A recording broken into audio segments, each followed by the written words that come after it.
Welcome to Shoulder to Shoulder. It's been a very interesting weeks to start off this winter sports season. Sports are starting to open up, but football just won another state championship. Matt, can you tell us what happened in that football game? Well, Bishop, wasn't our first rodeo, right? That is the program's 16th state championship. That's also three in a row. So we've had a lot of guys, such as Marty Mann, who is here in on this episode with us. You have been on the team for all 3 years. Another three-peat. This is the third time in Mount Carmel football history we have won three or more state championships in a row. Like I said, number 16, which means Mount Carmel is no longer tied for the most state championships in the state. We are the lone leader, solo leader. We are the only program in the state of Illinois with 16 state championships. That's the most. Joliet Catholic had a chance to get one more this year. They fell short to Nazareth. That was another rematch for the state championship lineups. Anyway, though, Marty, how does it feel to be a state champion once again? This was not your first time going down to Illinois State University's Hancock Stadium. This was also not your first time playing Batavia. So, yeah, it was 4 years in a row we got the chance to defeat Batavia in the playoffs, but more importantly, 3 years in a row we got to win a state championship the past 2 years at Illinois State. But honestly, looking back at all three seasons, I think this past state championship has been the most special to me personally. Being a senior, having the opportunity to lead the team in many ways on and off the field. Kind of learned all that from the seniors from the years past. I think of guys like Joe Nolan, Parker Starts, and then even from previous teams like Blaney Dowling and Jimmy Dacey, all those guys, Owen Schickel. Those guys are the ones that have kind of taught us seniors now like what it takes to win, and it really took a lot of leadership to get through some of that adversity. I mean, we haven't seen this yet, but this the first team in Mount Carmel history to go 6-3 in the regular season and then end up winning a state championship. So that was our goal going into Week 10 into the playoffs, and we made it happen. Yeah, that's incredible. The only team, like you said, the only team in Mount Carmel football history to win a state championship with 3 losses. That's not the only record that was broken, though, over the weekend. I got to mention Jack Elliott now, the quarterback, had an incredible season, but he capped it off with yet another just unbelievable performance. He actually signed yesterday to go play for Vanderbilt, an SEC program. However, last Saturday during the game, he is now the only quarterback to throw for 6 touchdown passes in a 7A state championship game. So he tied the record with 5, and then, of course, later on in that second half, he got the 6th one to now be the only guy to ever do that. He also had he hit plenty of receivers throughout the night, and overall, our offense, foot on the gas the entire day. I felt like, right before the game started, those guys were fired up, ready to go. And Marty, I think you can kind of agree with me on this. I know I'm not on the sideline for all the games like you are, but in most games, we'll come out in the first quarter and our offense will be killing it, right? Quentin Burrell has 2 touchdowns before you could even get to the second quarter. And then there's other games where the defense will be killing it, but our offense just can't find the end zone. It always seems like one side of the ball is playing better than the other. If I'm being honest, last Saturday night against Batavia, I think all 3 fronts, defense, offense, special teams, they had, like I said, foot on the gas pedal. Really no mistakes there in the first half. Yeah, 100%. I love how you mentioned special teams. Sometimes the games come down to that, but sometimes if you can get special teams going right away, they're going to lead to an even bigger lead. I mean, you look at our defense didn't even touch the field until the score was 14-0. Yeah. And that's because of the special teams. I had flashbacks to when we played Batavia back in 22. I'm saying back in 22 like it was a while ago, but when their kick returner fumbled the ball and we got it when Javi Payne picked it up 2 years ago. Now look at Jackson Barron's doing the same thing. Mm-hmm. But special teams, it's a big part with Coach Frankie Lenti Jr.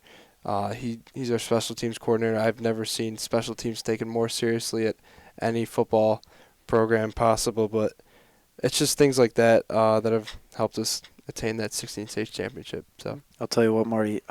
Every once in a while, when I'm down in the coach's office, I don't know, doing something for managing the basketball team, whatever it is I'm down there for, I'll always take a glimpse at the practice plan, and it says right there on the front, first 30 minutes of practice, we're kicking the football. Yeah. That's what we're doing. We're not throwing it. We're not running it. We're not focusing on anything, that might just be basic. We're going straight to kicking the ball, punting it, kickoffs, field goals, whatever it is, right? We're focusing on that. In the long run, it absolutely benefited us. Javi Payne had that 82-yard kickoff return touchdown. And what's funny enough is I didn't really know this. Shout out to TJ Brady, Mr. Brady. He tweeted this. He said a few years ago he went to go watch the freshman play, which, Marty, you obviously would have been on that team. We were at Rita. Following up, it was the Saturday morning after the Friday night in which Jaden Bossy ran back that huge touchdown to win the game. Javi Payne, this is his first time wearing the brown and white, his first time playing a football game in high school, and he takes back the opening kick for a touchdown. So it's pretty poetic, pretty like a storybook ending, if you will, for him. In his first ever game, he had a kickoff return for a touchdown, and then in his last game, early on, he brings back another one for 82 yards. So, there's a lot of guys that will be remembered on this team. Earlier, I said, talked about Jack committing to Vanderbilt.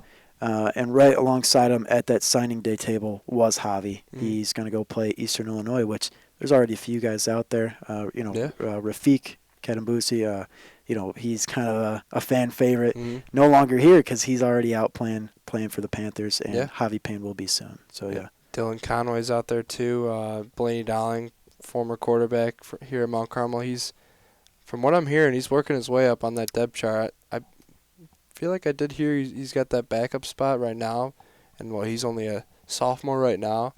Who knows? I mean, talk about sophomores from that 22 team. You got Jimmy Dacey at Illinois Wesleyan. He's killing it right now. I think he had one of the best seasons you've seen from a guy coming out of Mount Carmel, and only in his sophomore year he's already getting starting reps. So it's good to see alumni succeeding at the college level. Definitely, and you know what? We're pretty much covering everything here, right? Jack Elliott being the quarterback on paper, and also I think just in general, it's widely agreed upon he's the best quarterback to ever play here at MC. You got a couple arguments, right, with McNabb or Lynch, but McGrew too. But I don't think anybody has pieced 3 years together better than Jack has. I know he didn't even start his sophomore year, but he had a huge impact. So.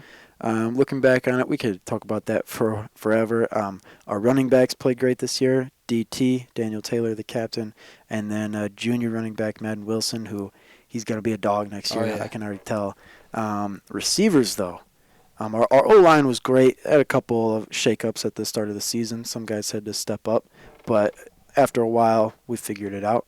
Receivers, Marty, earlier on this calendar year, 2024, I said this on the pregame show a few weeks ago. I said, do you think Jack was kind of wondering, like, who's gonna be my main guy, right, for this upcoming fall?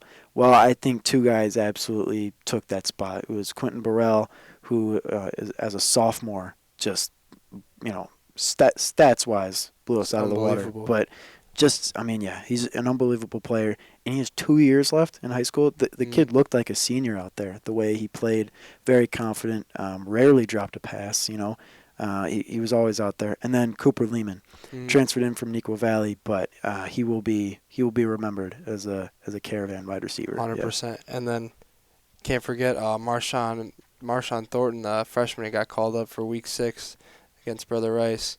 The thing about him and Quentin Burrell, anytime I got to explain to a family member what the receiver situation is like, I always tell them Jack can either look left and just chuck the ball up to Quentin Burrell, or he can look right and chuck it up to Marshawn Thornton. Those guys are going to come down with it. I've never seen two athletes be able to go up for any sort of ball and take it down, but ultimately that's why Jack got all those passing touchdowns this year, because of his ability to escape the pocket and throw the ball all the way down to those amazing wide receivers. Yeah, we had a freshman wide receiver, just some huge plays. You look back to certain games, it would be, we'll run the ball for 3 yards, maybe try to get some some sort of pass going, be incomplete, whatever. And then out of nowhere, while the defense is sleeping, we just throw it 60 yards downfield to Marshawn Thornton. So as a freshman, he's already making big plays. That's on the offensive side of the ball. You go over to the defense, I think these guys were younger than the offense. You know, there's a lot of guys that had to take a bigger role than maybe they would have expected they were going to have heading into the season, such as Caleb Tucker, that nose guard freshman. There's this one picture where he's hunting down Steven Armbrust in the semifinal game, and he's got this big grin on his face when he's in the backfield, and you just love to see that, right? A freshman. I said it on the broadcast once. I'm like, these kids can't even drive yet, right? They've never been in a driver's seat in the car, but they're still taking the reins here for their high school football career, making the most out of it. Caleb Tucker has 3 years of great football left, just like Marshawn Thornton. Yeah, it's hard to believe. And thinking back to looking at Instagram after that St. Rita game, and I think Coach Pat Swanson posted on his story, this kid's 14 years old. So it doesn't even make sense how he can just starting for a 16 championship team, and he's just already making a huge impact. So I mean, I'll even say this: being on the offense or just on the sideline, I don't really watch individual players. I'm usually just watching the ball.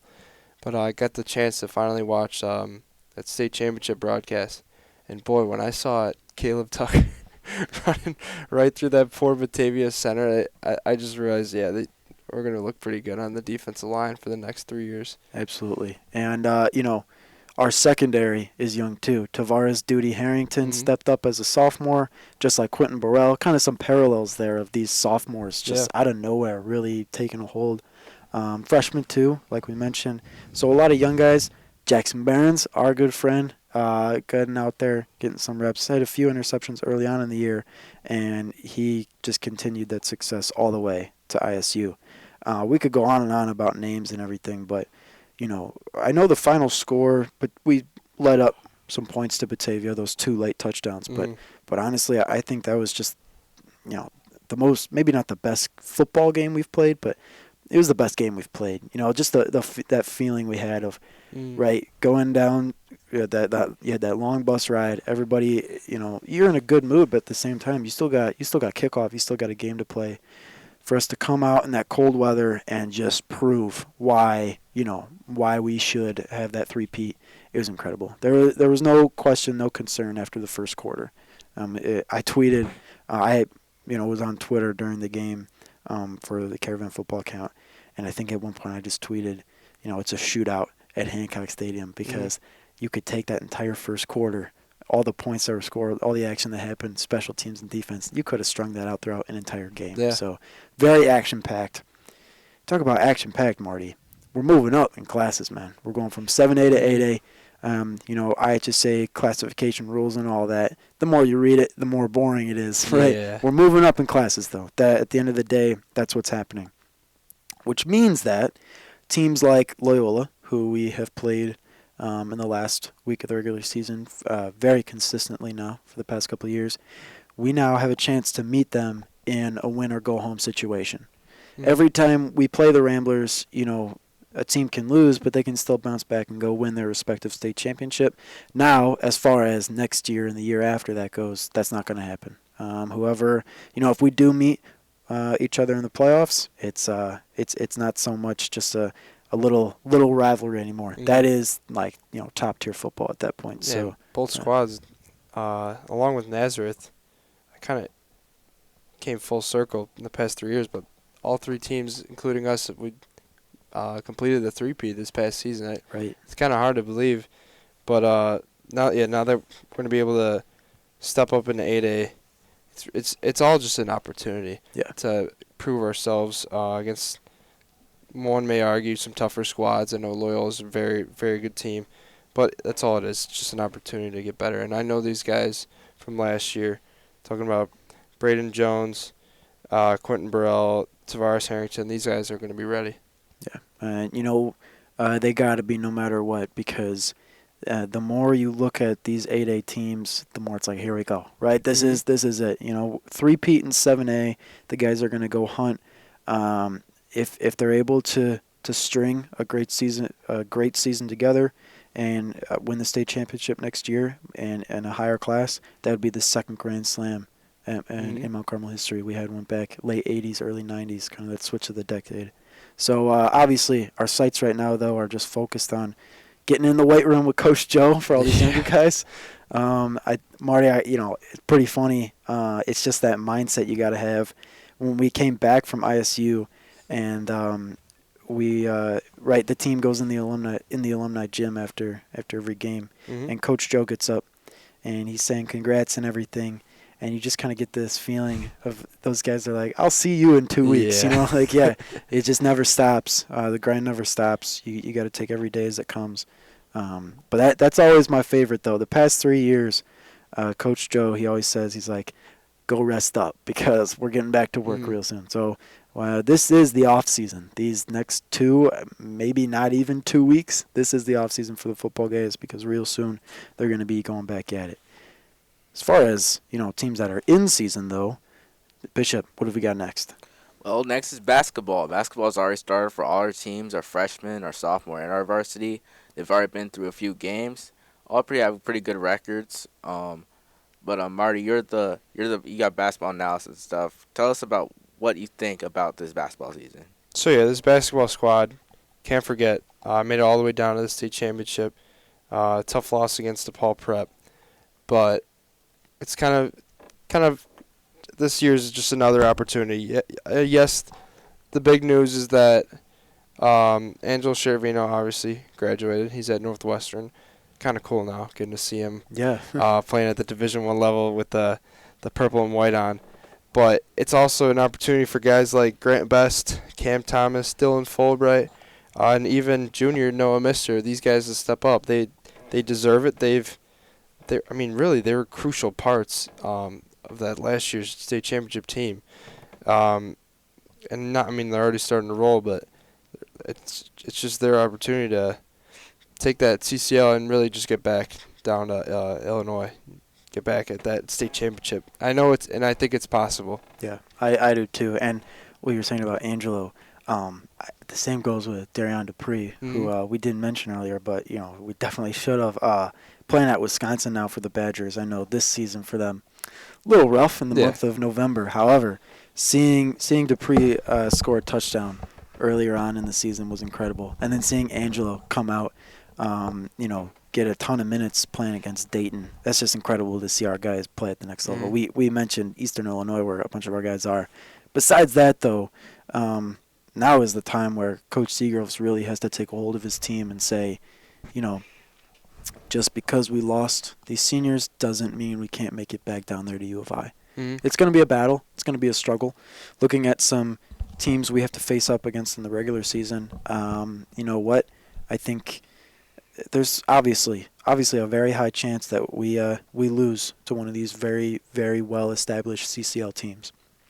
So I think staying afloat is what's most important, and there's no better way to stay afloat than to just, jump right in at the start of the season. So last week we went 4-0 in the Loyola New Trier Thanksgiving tournament. It was pool play, so we finished first in our pool, which meant that we would play whoever finished first in the other pool, which happened to be New Trier. Ended up beating them by 16 points last Saturday. Stats-wise, these guys' names that keep coming up, Marty, you and I kind of call it the Big Three almost, or the Three Musketeers, whatever nickname you want to call them. Grant Best, Noah Mister, and Cameron Thomas. You already mentioned them, but points per game, these guys are the top three. Grant has 19 a game. Noah and Cameron have 16. Shooting percentage, Grant, Cameron, Noah. Rebounds per game, Grant, Cameron, and then Keith, our big guy, third. So these names, Noah, Grant, and Cameron, are going to keep popping up. Assists per game, steals per game. They're going to keep showing up. So it's really, we have our guys right here. This Big Three, we need to rely on them in big CCL games. I think it's going to be the supporting cast that's what's most important, because that's what was most important last year. It's sure we have Angelo Shervino, a D1 commit, heavily recruited, but who's there to help him, right? Luckily, we had some guys step up. This year it'll be Keith Jenkins, who came back to play. Like I said, he's starting at the 5, starting as the big guy. Dylan Fulbright, not a returning starter so much, but still just a returning 6-man, if you will. He's very good on defense. Doesn't score so much, but on defense, very shifty. Kyle Chevalier, Eddie Ryan, Christos Demas, Charlie Wingate, Luke Seagroves. I think every single person, no matter how many minutes they get, in terms of a season-long run in which we want to get back to the same position we were in last year, every single guy is going to have to work very hard to get there. Yeah. Mm-hmm. Yeah, I mean, talking about guys that having to step up, kind of almost like our little prodigy we're thinking about is Logan Wessel. He had a great year last year with the freshman team, and he's kind of who me and Matt were pointing out is like kind of the same shape as Angelo Cheravino, kind of the same potential in terms of taking a role on the team. But we're interested to see in the role he takes in coming off of the bench. I mean, still, those spots that for the guys that are going to work in the rotation, they're still pretty much open. I know Dylan really had that at the he had the 6th spot last year. He's probably going to be on the starting lineup this year. But it's still open up, even like some of those guys, those seniors you mentioned, Kyle Chevalier, Eddie Ryan, Christos Demas. Those guys can step up. Also, you got those younger guys like Luke Seagroves and Charlie Wingate. It's up to them in practice to take the opportunity to show up. Like in some of these CCL games, it's going to really come down to a full team effort and getting those victories. Yeah, and you know what, Marty? You and I have already talked about this, but we need these guys to step up. What happens, though, if one of these guys in the big 3 gets hurt or they have an off game? We already saw that last week, actually. I was sitting on the bench getting ready to do the book and manage the team, whatever coach needed, and Cam comes over to me. He's like, my calf hurts. My ankle is messed up. I'm like, there's a minute and 5 seconds left on the warm-up clock. I'm like, you better tell coach, And so coach threw Kyle in to the starting lineup, Kyle Chevalier, instead of Cam. Cam went, saw a trainer, got it fixed, eventually came back in the game. But Kyle held his own. He had to guard a guy that was much taller than him, much bigger than him. But he wore him out, got him tired. Sure, might have scored a couple of buckets on him, but I think what we're getting at the most here is this team is not just built of 3, 4, or 5 guys. There are plenty of guys deep into the roster here that can help us win games against teams like St. Lawrence, Brother Rice, DePaul Prep, who we will play at home later on in the season. I'm extremely excited for that broadcast. Yes, that'll be awesome. A state championship rematch at your own court, you got to love that. So. That's pretty much it for basketball. Next week, they have their home opener on the 10th against Providence Catholic, so jumping right in with these home games. I love it. Little late for a home opener. Last year, we started before Thanksgiving. This year, just a little bit different, though. Next Friday, we will play De La Salle at home. That game will be broadcasted, too. And on Saturday, we will play Whitney Young in the Team Rose Shootout. So kind of some big tests here to start off with. We know these teams very well, though, so I just hope that the guys can come out, play very well in these first couple of CCL and high-tier matchups. Yeah. So now let's move on to hockey. I know hockey hasn't been that good, but they've still been practicing, getting better. They've still been trying to learn, push these opponents. Matt, what do you think is going to happen with the hockey team in terms of how they're going to move forward? Well, moving forward, whenever we bring up hockey, I pretty much say the same few things. And the number one most important thing is staying healthy. This is a long season. I think hockey, out of all sports, has the longest season. You're pretty much starting right when you get here in August, September, and you're really not getting a break until when the flowers start blooming in spring. So they've got a couple of big games coming up here. January is jam-packed. As for December, though, they will play Marist. Marist's home ice is Morgan Park. Carmel's home ice is Morgan Park. So they kind of flip-flop there. We've got senior night coming up on the 12th. That'll be a big night for those guys. and we get to play the Redhawks too. So big matchup there, right? One Catholic school against another. Excuse me. So I'm excited to see what these guys can make of their season because, as far as expectations go, Marty, not generally the highest, right? You've got a new head coach. You've got guys leaving and coming back and going to play club and trying to make both work. And hockey is an interesting sport when it comes to high school. So, Marty, you know, it's kind of hard to throw it out there right now. Where do you see the team ending up in not only a few weeks but much farther down the road? Yeah, I know that I've gotten the chance to, now that football's kind of wrapping up for myself, gotten the chance to kind of focus more on other sports. Talking to some other guys. I was talking to Jack Finnerty the other day a lot about just kind of the rundown of some of the games. I know had a close game with St. Rita recently. Got some games with Brother Rice coming up. Even I was just notified today by or I should say reminded by goalie Alex Urban. They got an exhibition game going up at Bobby Hall Community Ice Rink down in Cicero. So that's Saturday at 12:15. I'm hoping to make it out there. I think I can. It'll be a pretty cool experience, kind of almost like a Winter Classic atmosphere against neighborhood rival and Brother Rice. But as for the team, I think at this point it's just kind of making the most of what they got, giving it the best shot they have, and just working with what they got with the new coach. So, yeah. Yeah, I agree. CBN will try to broadcast some games. With Kairos, though, Ryan Clark and I were trying to announce the games. We're both going on the December Kairos, though, so I think our first broadcast for hockey, we're looking to be the 21st. So if you want some a little Christmas broadcast from CBN, come on over, and it'll be a great time. But most of our broadcasts will be later on, January, February, games like that. So that's all we got for hockey, though, yeah.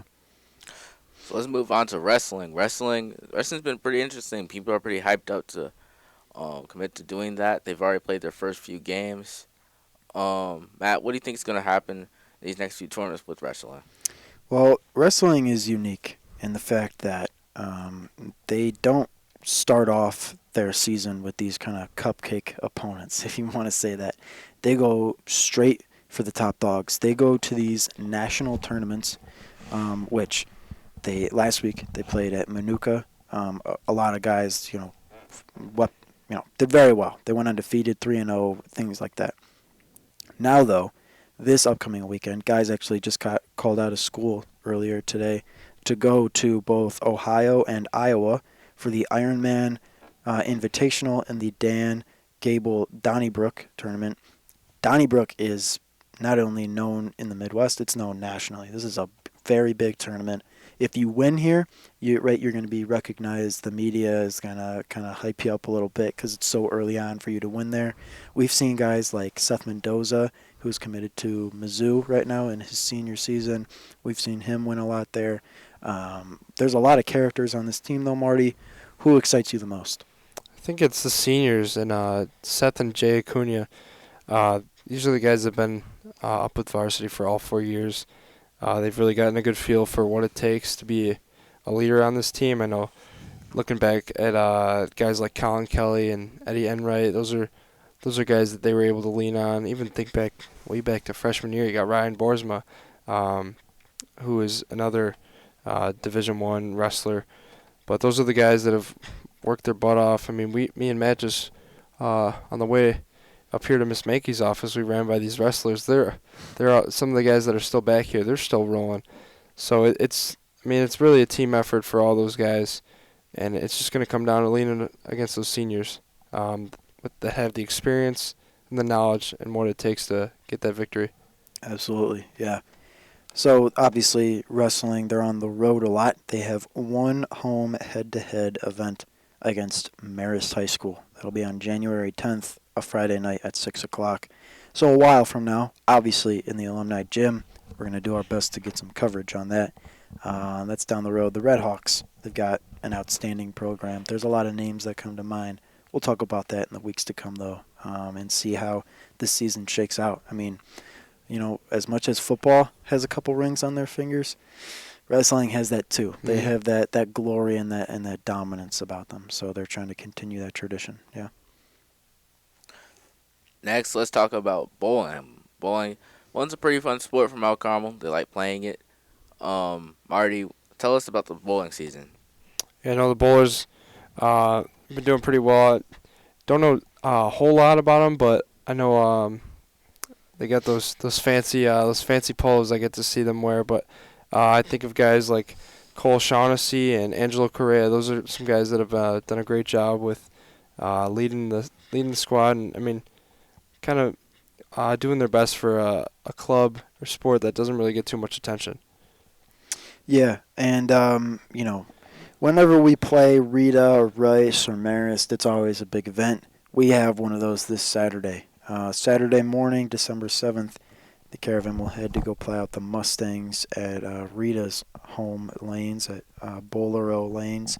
So if you pick up a big win there, that'll motivate your season as some games in the future they have.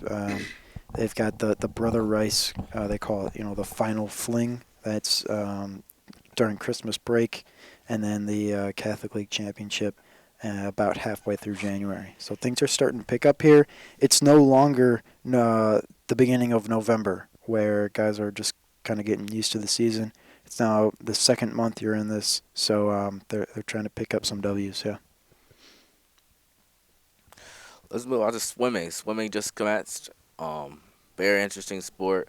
We got some really good guys in varsity. Matt, tell us about the swimming season. What you expect? Well, I expect a lot from him because Coach McGuire, he's a tough coach, right? He stepped down from being the lacrosse head coach, but he's still doing a lot for this swimming program. They have their first meet on December 10th next week. That'll be Tuesday. The Oak Lawn Community Swimming Quad. So Oak Lawn will be there, as well as De La Salle, Kennedy, and the Caravan. It's a great way to open up the season. They have their home opener, if you will, on January 16th. So that'll be against De La Salle. That's a while away. So right now they're focused on staying on the road. I know there's guys like the Stanislawskis, right? You see them after school getting in their car to go home. They've got their hair. You can tell they've been practicing. So guys like that are they're going to motivate the rest of the team to stay focused on this long stretch of away meets. Shout out to these seniors, though. Swimming is I've seen these guys work out a couple of times. It's grueling, man, right? Swimming takes a whole lot out of you. It's very, energy based, right? So it's a long season as it is. I know just going from kind of the beginning of December and out to the end of January, that's a lot for a swimmer, right? If you're swimming almost every day, so good luck to them, and I'm very excited for when they come to swim at the Cary Aquatic Center down in the basement. Yeah. Last and definitely not least, we have the esports team.